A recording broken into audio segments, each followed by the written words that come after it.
Para sa mga Virgo, guys, ilahin natin ang inyong pag-ibig, Virgo. Kung kayo ay Virgo, ito ay para sa inyo.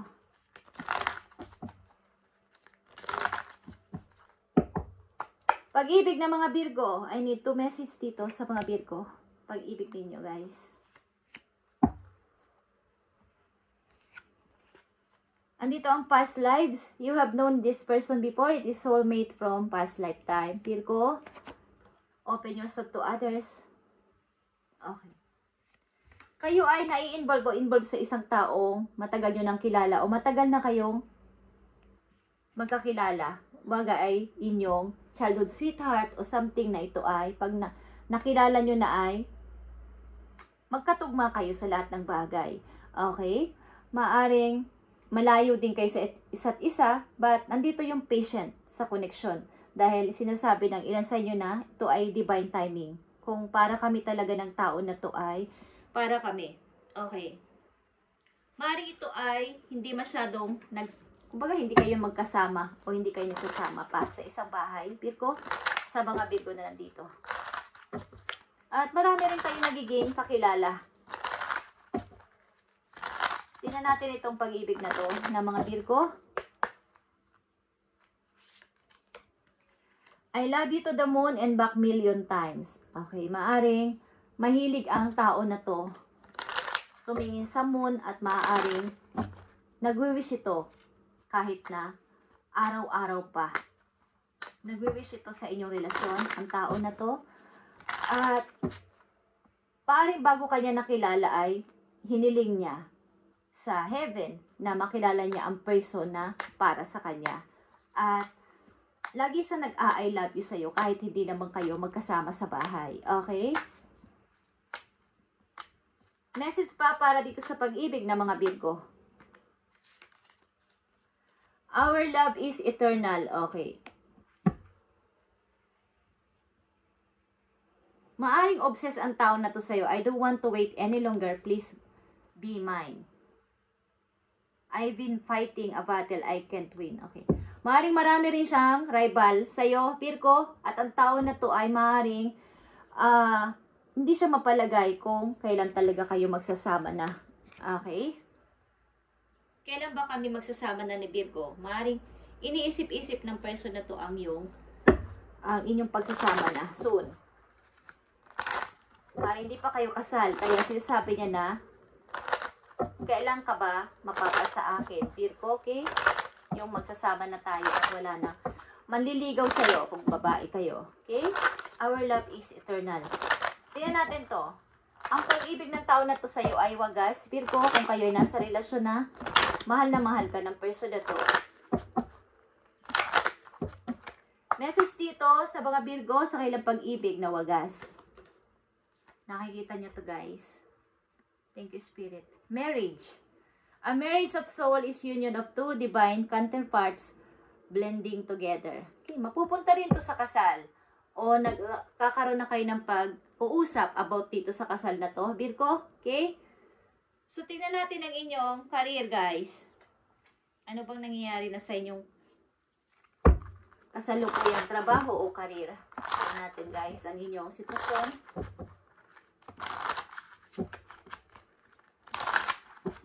Career o finances sa mga Virgo. Tingnan natin ang 4 na message for you. Sa inyong trabaho, sa inyong pera.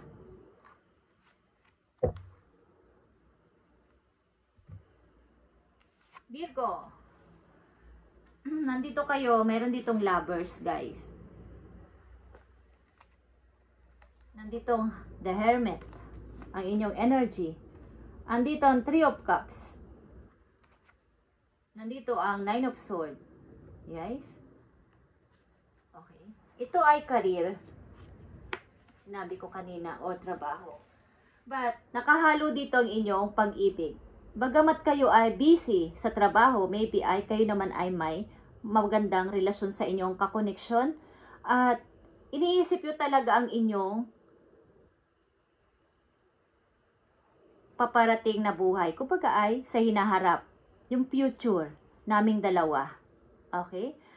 At Maaaring may mga mangilan-ngilan din kayo mga katrabaho na hindi naman kayo karamihan ng friend, pero kayo ay maaaring may mga ini-entertain din sa buhay ninyo. But dumarating yung time na pag nag-iisa kayo, nagkakaranas kayo ng matinding kalungkutan. Virgo, okay? Maaaring ilan sa inyo dito ay mayroong natuklasan sa sarili. Ilan sa inyo? Okay? Mahirap man tong ipaliwanag. But, andito yung pagmumuni-muni. Isa kayong taong hindi palalabas ng pagka nagtatrabaho man o nasa bahay kayo is, hindi kayo yung taong pala kaibigan sa ayaw nyo yung maraming nakapaligid sa inyo. Okay? Mas gusto nyo yung nag-iisa at doon kayo nakakapag-isip ng kung ano-anong bagay na makapagpapaunlad sa inyong sarili. Okay, Virgo. Hindi ko alam kung kayo ay nag-uumpisa ng matutong mas paunladin pa o mas palaguin pa ang pananampalataya kay Lord. Okay? Maaaring meron kayong natuklasan na anumang bagay sa inyong sarili. Tingnan natin to, guys. Message sa mga Virgo sa kailang karir o trabaho.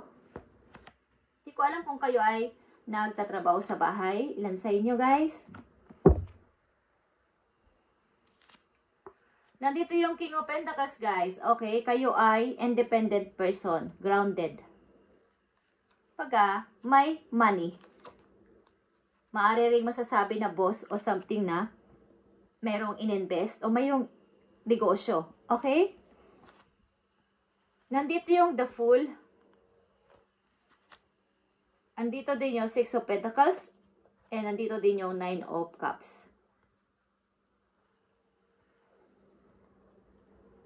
Meron kayong magandang trabaho, maybe may maganda rin kayong negosyo at ilan sa inyo nag-isip mag-invest o tayo ng iba pang mga pagkakakitaan. At maaaring tama lang ang dating ng pera. Kung kayo ay nasa negosyo, tama lang ang paglabas at pasok ng money. Hindi naman nalulugi, hindi rin masyado. Kumbaga, tama lang, andyan lang. At ito ay masaya kayo dito. Masaya yung iyong puso dito. Kaya lang dumarating yung time na kayo ay mayroong pagmumuni-muni. Andito din yung pag-iisip ng pagpapakasal na sa inyong partner. Okay? Maaaring kayo ay pinagtagpo ng tadhana at naging tugma kayong dalawa, Virgo, at naging maayos ang inyong pagsasama. Andito din yung pag-iisip sa pagpapamilya someday. At ang ilan sa inyo dito ay maaaring okay naman ang pagdating ng pera. At hindi ko alam kung kayo ay nasa bahay at meron lang mga ginagawa para magkapera online. Okay? At masaya kayo dito. Mukhang ito na yung pangarap na nakamit ko. Okay? Tingnan pa natin ang message ko, Virgo.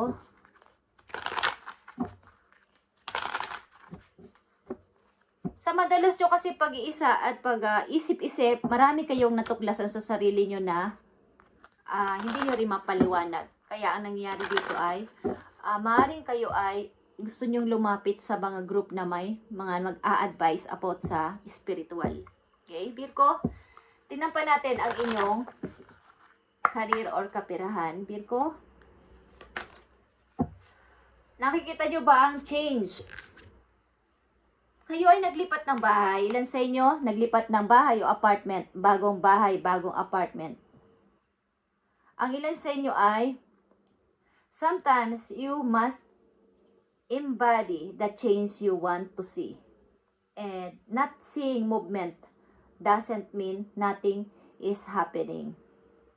Ang ilan sa inyo dito ay maaaring hindi masyadong nakikita yung mga maraming nagbago sa kanya. Maaring, katulad sa sabi ko, hindi kayo palalabas, hindi rin kayo, mas marami yung ginagawa niyong trabaho sa loob ng bahay kaysa sa regular kayong nasa company, iba yun eh. Iba yung communication doon, iba yung mga nasa salabuhang tao. Ang karamihan sa inyo dito ay maaring nagtatrabaho sa bahay o nag-o-online. Okay guys? A change for the better is headed your way. Embrace it. Katulad ng sinabi ko dito, maaring kayo naghahanap ng mga advisor, something na kayo ay papaliwanagan sapagkat ang ilan sa inyo talaga dito ay may money at natupad o natutupad naman ang pangarap, kaya lang mahinahanap sa sarili. About ito, maybe nagkaroon kayo ng awakening sa inyong puso at maaaring gusto nyo pa yung mas palawakin yung spiritual ninyong paniniwala at maintindihan pa to. Sapagkat nakuha ko naman na lahat o nakukuha ko lahat. But something na may kulang. Maaaring kayo ay may family healing issue guys. Sa nakaraan ninyo nung kayo kabataan pa at ito ay inyong bigyan ng attention at makipag-usap sa mga taong nagkaroon kayo ng samaan ng loob at mga hindi pagkakaunawaan. Bagamat nakakamit o makakamit nyo ng inyong tagumpay, andun pa din yung reflection galing sa nakaraan. Complex, okay? So, may malaking pagbabago na mangyayari sa mga Virgo bukod sa kailang kapirahan is meron ditong pagbabago sa inyong paniniwala, pananaw, at paniniwala kay God. Maaaring ang ilan sa inyo dito ay hindi masyado alam nyong may Diyos, alam nyong si God, may Diyos na lumikha ng sa atin, sa buong mundo. Okay? Kaya lang, andun yung doubt. Ako naman ang nagtatrabaho. Bakit sinasabi nilang, thank you Lord? Bakit sinasabi nilang, galing yan kay Lord? So, andun yung pagre-research sa inyo. Ilan sa inyo, Virgo? Okay? But hindi ito masama. Nagkakaroon kayo ng spiritual awakening. Ibig sabihin, kinukalling kayo ni God na ito na lang yung kulang sa iyo, Virgo. Nakamit mo o nakakamit mo ng iyong tagumpay, ito na lang ang kulang. So, hanapin mo ang iyong sarili para maging kompleto ka pa. Sapagkat, nararamdaman o nandyan na. Successful na ako sa trabaho, sa business, sa money, but may kulang. Yung pagbabago dito, okay? May gusto kang makita o mapatunayan. Nagaling ba talaga to kay Lord? Okay. Ang aking nakakamit. May mga masasakit siguro kayong naranasan sa kabataan at hindi maganda ang naging impact nito sa inyong puso, sa inyong isip. Tingnan natin. At kayo ay isa sa mga kinoling doon sa langit na kayo ay hindi, ito na lang ang kulang para sa iyo, Virgo. Message pa para sa mga Virgo. I need message for Virgo. Thank you. Nandito ang number 22, Virgo. The book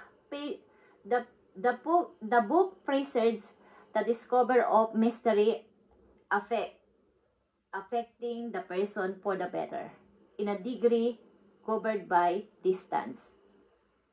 Something na ito ay Bible, guys. Kung hindi man to Bible, ito ay something na isang libro na mayroon talaga kayong natuklasan about sa buhay, sa spiritual, sa aking soul. Okay? Ito ay mystery na nagpa-apekto sa isang tao na para maging mabuti pa sa buhay. Maging mabuti pa siya sa hinaharap. Kaya nandito ang inyong energy na hermit. Maring ilan sa inyo ay nagme-meditate din at natututo ding manalangin ng napakatagal para bigyan ng kaunawaan. Okay? So, hindi ito masama, Virgo, okay? Mukhang tinatawag kayo at may calling kayo galing sa langit na kayo ay, ito na lang yung kulang mo, Virgo, sapagkat ikaw ay matagumpay na at nagtatagumpay na sa buhay. Mabait ka din naman na person, mapagbigay ka sa lahat, but ito na lang yung kulang. Yung paniniwala mo ng 100% na ako ang iyong Panginoon. Okay?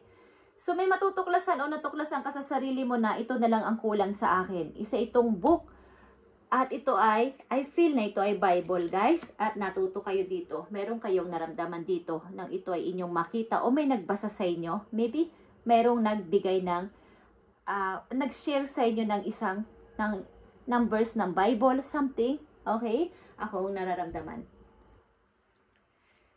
Virgo, tingnan pa natin ang message po yo. Ang mga Virgo na nandito ay maaaring matagumpay sa buhay. At ito na lang ang kulang sa inyo, guys. Ang hanapin ang sarili. na ito yung kulang ko.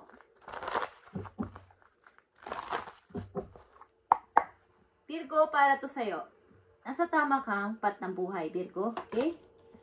Surrendering to the journey, Virgo. Release control. Kung ikaw ay nararamdaman mo sa sarili mo na kailangan mong umiyak, kailangan mong magsabi ng sama ng loob kay God, magsalita, kausapin sa ng buong puso, gawin mo, surrendering to the journey.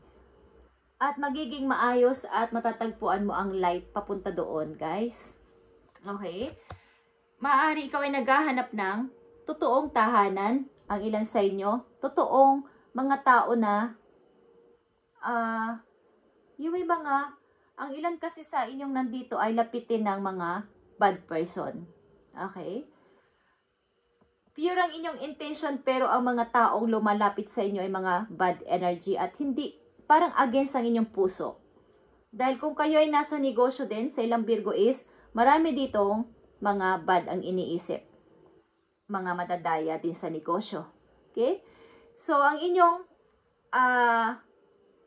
puso kasi ay pure at ayaw ninyong ng mga ganitong gawain at paniniwala ay nakikita ni God yan, guys. At release control. Kung gusto nyong kausapin si God, mag-pray, kausapin sa inyong sariling salita, katulad ng pakikipag-usap natin sa ating mga magulang, nang walang sinasaulo, walang minimemorize. Yung ating salita mismo, galing sa ating puso, para tayo nagsusumbong sa ating magulang. Okay? Na ganito ka, ganyan ako, okay? Ganito yung nararamdaman ko, ganito yung sama ng loob ko. Ibibigay sa iyo ni God o ng iyong mga angels ang sagot at bibigyan ka ng kaliwanagan. Direkta itong makakarating doon sa heaven sapagkat ito ay sarili mong salita. Hindi yung mga minimemorize. Okay? Just saying. Guys, thank you and God bless, Virgo, at pagpalain kayo ni God sa inyong mga ginagawa sa buhay. At sa pag-ibig ninyo, maaaring kayo ay nagbabalak magpakasal ng tao na to. Maaaring matagal ng inyong relasyon at meron na ring pag-uusap sa kasal. At ito ang tao na to ay binigay sa iyo ni God maybe na tinutulungan ka rin sa kung ano man ang hindi mo naiintindihan. Okay? Thank you and God bless. Virgo.